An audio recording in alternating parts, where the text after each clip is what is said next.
Mall. 105.9 FM. And AM 630. WMAL. 8:37 on WMAL. Brian Neiman, Brian Wilson with you, and we are taking the show on the road. We are. Every Friday in the month of October as we get ready for the election. We are headed out to talk to you, and we're going to be at diners and restaurants throughout Virginia, including this Friday at Metro 29 Diner on Lee Highway in Arlington. Metro 29 Diner. Mornings on the Mall, the Swing State Roadshow. We'll be broadcasting 5 to 9. What's it called? Mornings on the Mall, Swing State Roadshow. No, it's Bacon with the Bryans. Bacon with the Bryans, 5 to 9, and the doors open at 6 o'clock this Friday, so we hope to see you there this Friday morning right off Lee Highway, Metro 29 in Arlington. Larry Kudlow joins us now, host of the Kudlow Report on CNBC and the Larry Kudlow radio show that you can hear Saturday nights at 7 o'clock. Hello, Larry. Larry, you want to come down and have bacon with us? Good morning. Good morning. You guys going out there, huh? We're going to go out and have bacon. We're going to go out there. You never know what's going to happen. I know, you don't.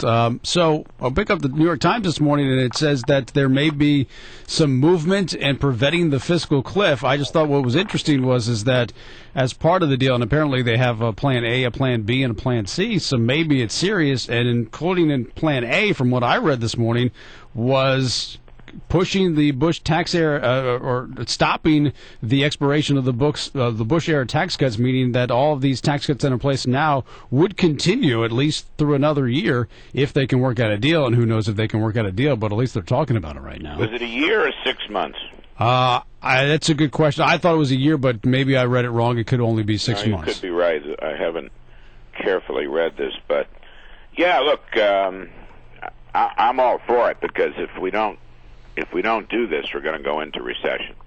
I mean, I think the threats from various people in the Congressional Budget Office they're good, accurate assessment threats of what a huge tax hike would do to this very weak economy, which, as you know, just grew by 1.3% in the second quarter revisions. Third quarter is not going to be much better. Mm-hmm. So, yeah, look, I hope they get it right. I don't know how.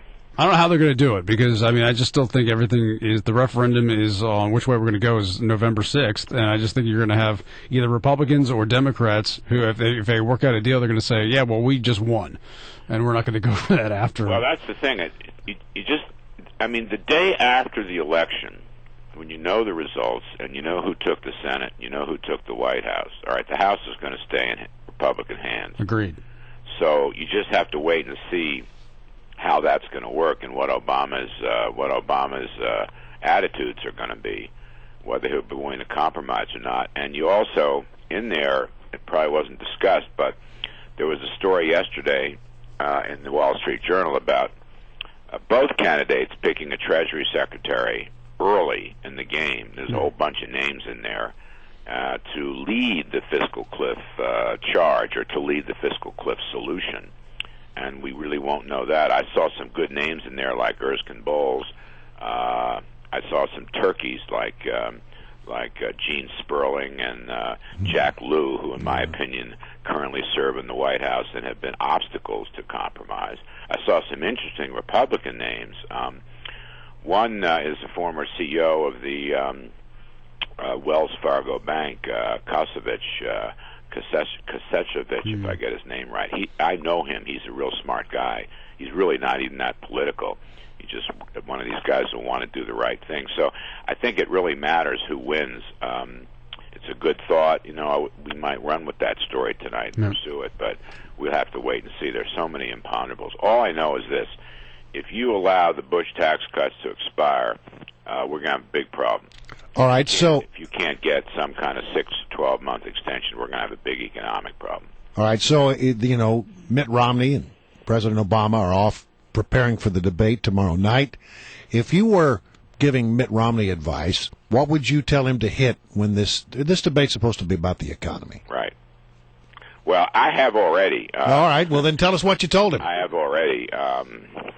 That's why we love having you on. And I think one of the things that Romney has simply got to do is better explain and better connect his economic plan with the current economic malaise. He really hasn't done that. He's lost ground as a result of that. He's even lost ground on the economy. And to tell you the truth, I think that the three key points are going to be tax reform, tax cuts, spending reform, spending cuts, and then ultimately entitlement reform. Of the three, the tax cuts are the ones that will give middle-class people extra money, take-home pay, to get through this difficult period. Ryan did a little better on Fox News on Sunday. Ryan, for the first time in a while, started talking about lower tax rates and higher take-home pay. And let me just give you a simple example that Romney and Ryan are not giving and should. And I'm taking it from Ronald Reagan's playbook, my old boss. If you're going to cut, let's say, middle-class tax cut by 20%, let's say you take the 140,000 category. That's a cop and a teacher in New York City. Right. A lot of big cities. That's all that is. If you drop the middle rate from 25 to 20, which is an excellent tax cut, you will save them over $10,000, okay? Their take-home pay will rise by $10,000 some odd dollars. That's money. That's real good money, particularly during a period when incomes are falling. You see all these numbers, median incomes have been going down. Right. $4,500. They went down during Obama's term, and they went down another $500 in August. You know, people are bleeding out there.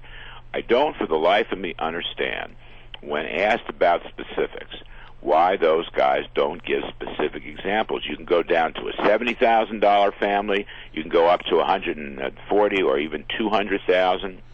This is such an important point. It's a middle-class tax cut to increase take-home pay. Mr. Obama has no such tax cut. Mr. Obama wants to extend the middle-class Bush tax cuts, but that's an extension. That's not a new tax cut. That was a tax cut designed in the middle 2000s, for heaven's sakes. I don't know why Romney and Ryan don't get specific on that and then say we're going to redline deductions for the middle class. We are not going to remove deductions. We are going to remove deductions from the upper income group that's getting a tax rate cut. So simple, so fair, so pro-growth. I just don't know why they don't do that. It's my single biggest criticism of the way they're selling this or failing to sell this.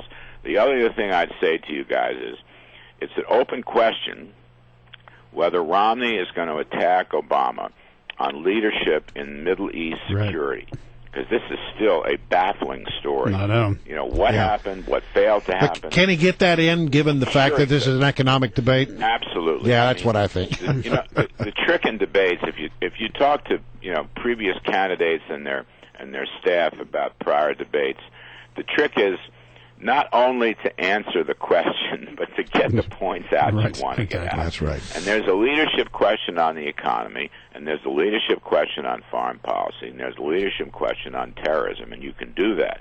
And I believe Romney must get that out, because this Obama argument about what did or did not happen in Benghazi is so tied up and twisted into knots it makes no sense to anybody what we did. And the more we learn, the worse it gets. So my two big points here would be to get your tax cut specific examples out there, and Romney's got to go after him on this debacle surrounding Benghazi and other related issues. All right. Nothing they say makes any sense at all, and Obama, is often fundraisers. So to me, that's where Mitt Romney ought to go. All right, Larry, it's always a pleasure to have you on the program.